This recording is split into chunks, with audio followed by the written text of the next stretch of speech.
Un événement suivi par plus de 200 millions de personnes dans le monde via plus de 50 agences médiatiques internationales qui se rassemblent pour la couverture du pays hôte. Telles sont les données de l'Union cycliste internationale, une communion autour du cyclisme que le sol africain n'a encore jamais abrité.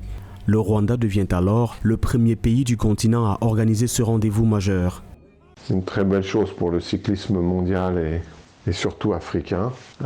C'était une volonté du président David Lapartien, le président de l'Union cycliste internationale, quand il a pris les rênes de l'UCI. Tous les pays qui participent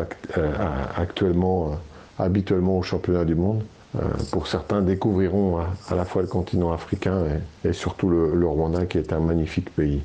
Le pays d'Afrique de l'Est qui a soumis sa candidature pour accueillir les championnats du monde 2025 en septembre 2019 sort vainqueur après avoir eu plus d'arguments que le Maroc dans le processus de désignation. Une distinction de plus qui conforte la position du Rwanda comme destination privilégiée en matière de sport sur le continent. Après le basketball, le cyclisme fait son entrée.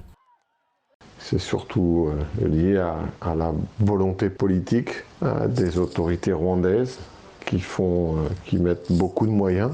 On le voit chaque année avec le Tour du Rwanda, qui est maintenant organisé depuis 10 ans, je crois. C'est l'épreuve de référence aujourd'hui du calendrier africain. Il y a évidemment beaucoup de public au bord des routes. Et je pense, moi, et j'en suis certain, que ce sera la même chose en 2025. Il reste 4 ans pour se préparer. Nous, à l'UCI, il y a déjà eu des repérages de faits. On va encore en faire d'ici là, évidemment, pour préparer au mieux cette échéance qui va être un objectif important. C'est un vrai challenge à relever pour le pays et pour le continent. Le championnat du monde route UCI attire environ 5000 cyclistes et plus de 20 000 délégués.